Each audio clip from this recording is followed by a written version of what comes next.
name above all names, King of kings and Lord of lords. Satu nama yang menyelamatkan, satu nama yang menyucikan, satu nama yang membangkitkan hidup kami. Nama Yesus Kristus Tuhan, Raja segala raja, Tuhan segala Tuhan. Kau layak disembah.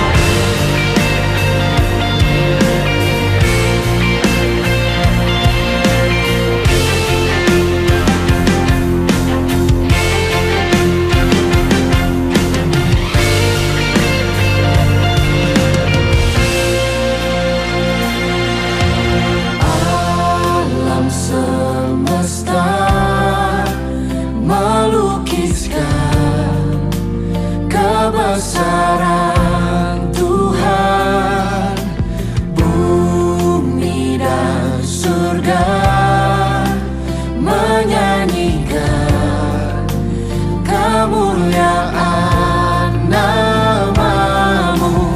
Hosana,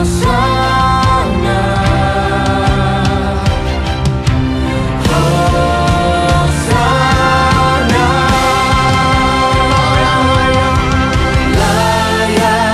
Dipuji, disembah, Kaulah yang bertata, dulu, sekarang, dan selamanya. Raja atas segala raja, nama-Mu besar termulia. Shalom, selamat pagi dan selamat hari Minggu Bapak Ibu Saudaraku yang dikasihi dalam Tuhan. Kita bersyukur kepada Tuhan dalam minggu ini. Kita boleh mendengarkan kebenaran firman Tuhan bersama-sama.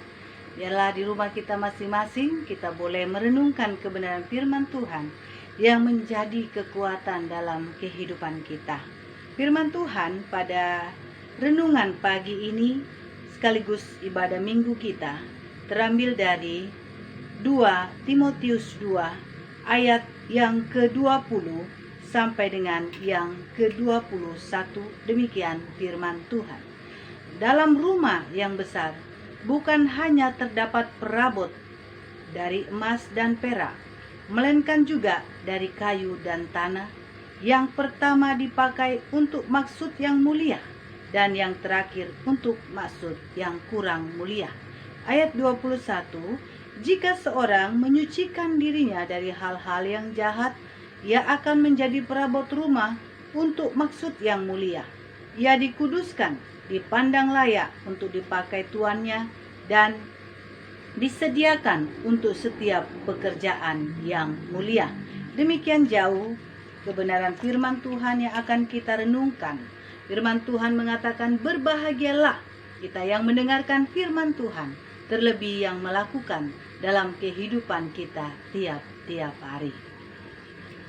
Bapak Ibu Saudaraku yang dikasihi oleh Tuhan, tema kita pada hari ini adalah menjadi alat yang berharga.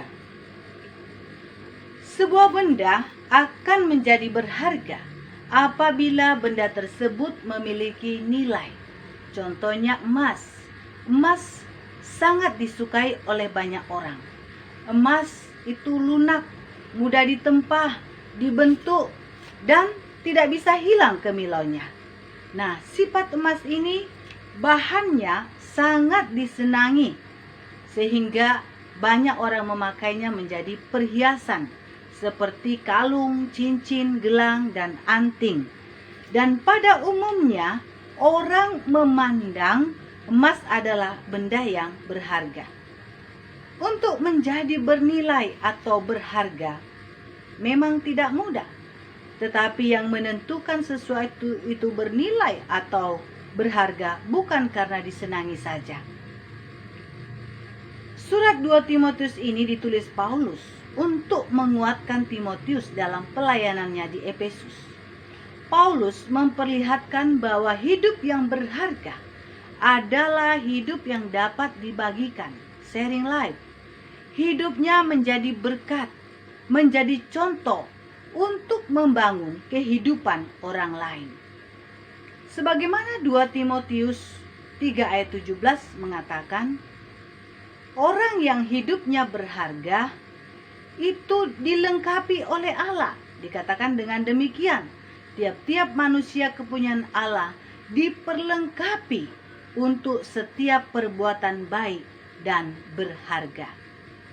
Menjadi pertanyaan bagi kita, bagaimana agar kita dapat dipakai Tuhan menjadi alat yang berharga bagi kemuliaannya?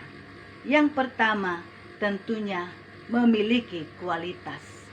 Memiliki kualitas nampak pada penggambaran benda-benda yang ada di sebuah rumah yang besar, seperti ayat 20. Ada emas, perak, kayu, dan tanah. Gambaran ini menunjukkan bahwa ada perbedaan mutu atau kualitas dari benda-benda yang terdapat dalam sebuah rumah besar itu, sebagaimana firman Tuhan yang kita baca.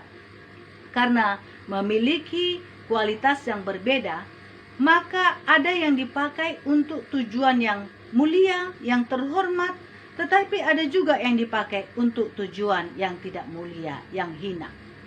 Nah, bagaimana menjadi alat yang berkualitas? Dalam 2 Timotius 2 ayat 3 dikatakan ada contoh prajurit, olahragawan maupun petani.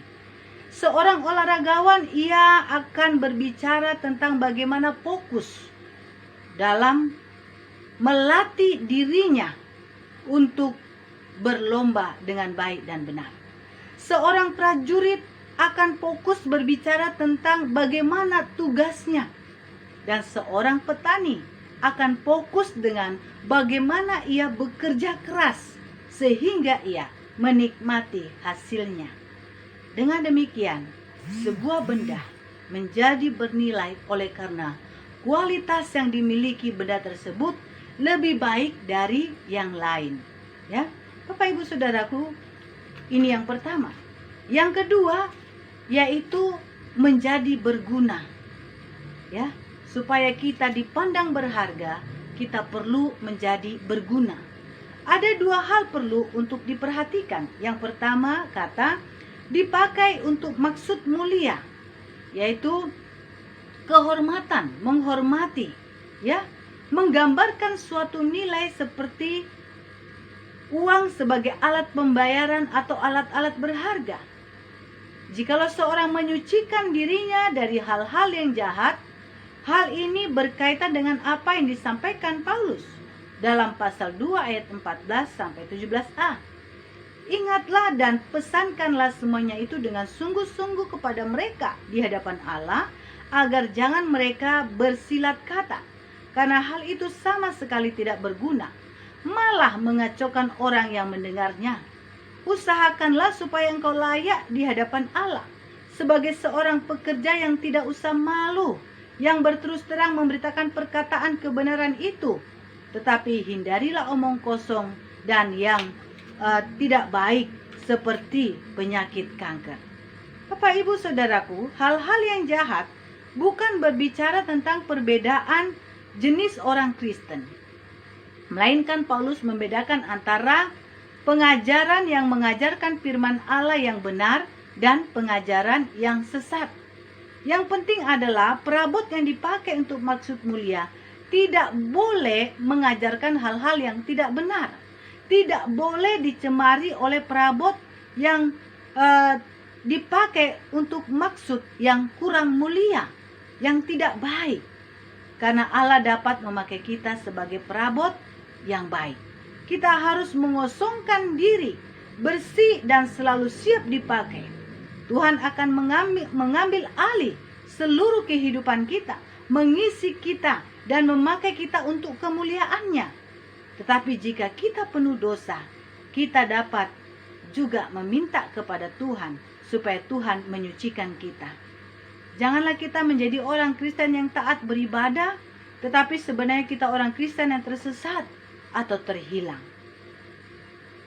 Dalam 2 Timotius 5 ayat 10 dikatakan, ujilah apa yang berkenan kepada Tuhan.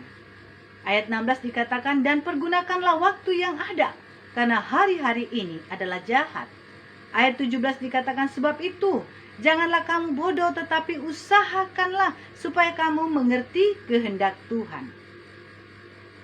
Orang yang rindu menjadi orang yang berguna dan berharga, dia selalu memahami apa yang menjadi kehendak Tuhan. Bapak Ibu Saudaraku, dengan demikian dua hal tersebut dipakai untuk maksud mulia dan menyucikan diri dari hal-hal yang jahat, memberikan kesimpulan bahwa perabot yang dipakai untuk maksud mulia adalah perabot yang berguna di mata Allah karena Allah melayakkannya. Allah lah yang memilih dan mempercayakan perabot itu untuk dipakai, maka ia menjadi bernilai. Ayat 21. Contohnya seperti emas, dibuat untuk menjadi apapun tidak akan mengurangi nilainya. Emas dimanapun dia berada, dia tetap menjadi emas. Orang percaya dapat berperan di mana saja, dalam kondisi apa saja, tanpa harus kehilangan cahayanya. Tuhan Yesus berkata, demikianlah hendaknya terangmu bercahaya di depan orang, supaya mereka melihat perbuatanmu yang baik dan memuliakan Bapamu yang di sorga. Matius 5 ayat 16. Dan Paulus juga menyampaikan hal yang sama. Katakan dalam Filipi 2 ayat 15, supaya kamu tiada beraib dan tiada bernoda, sebagai anak-anak Allah yang tidak bercela di tengah-tengah angkatan yang bengkok hatinya, yang sesat, sehingga kamu percaya dan bercahaya di antara mereka seperti bintang-bintang di dunia. Bapak Ibu Saudaraku, itulah dua hal yang kita renungkan. Bagaimana kita dapat menjadi berharga. Sebagai orang Kristen, kita tidak hanya bertambah dewasa secara rohani tanpa mengalami hambatan.